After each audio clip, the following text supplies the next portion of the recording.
And emotions ran high today during a meeting between the daughter of one of the owners of Kentex Manufacturing Corporation and relatives of victims of the Sandals factory fire in Venezuela City last May 13. The dialogue was held at the covered court of Barangay Ugong. More details from Christine Santos. The daughter of Kentex owner has faced the families of the factory fire victims. She cried and hugged some of the victims' relatives to calm them down. She apologized that it took time before they have faced the families, saying that like them, they have lost two of their loved ones. She also mentioned problems such as financial loss and others. Hindi na rin po namin alam ang gagawin namin.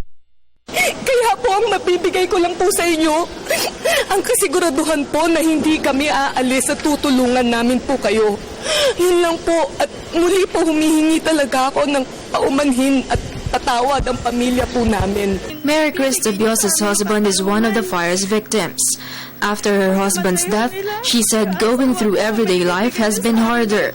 In front of the owner, she poured her heart out. Gusto ko po malaman yung katarungan ng pagkakamatay na asawa ko makukuha buwan namin. May bibigay niyo sa amin yung katarungan.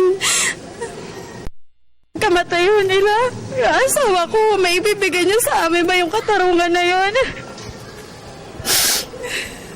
Katulad ngayon, sa anak ko, 6 na buwan pa lang, hindi niya pa nakikilala ang papa niya.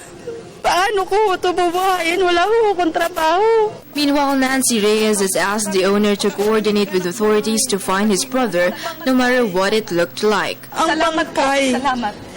Ang bangkay ang gusto namin na mapadali. Yun na makilala. Hinihintay po namin. Kasi kung pabayaan nyo lang ang lokal na pamahalaan, ma'am, paano na?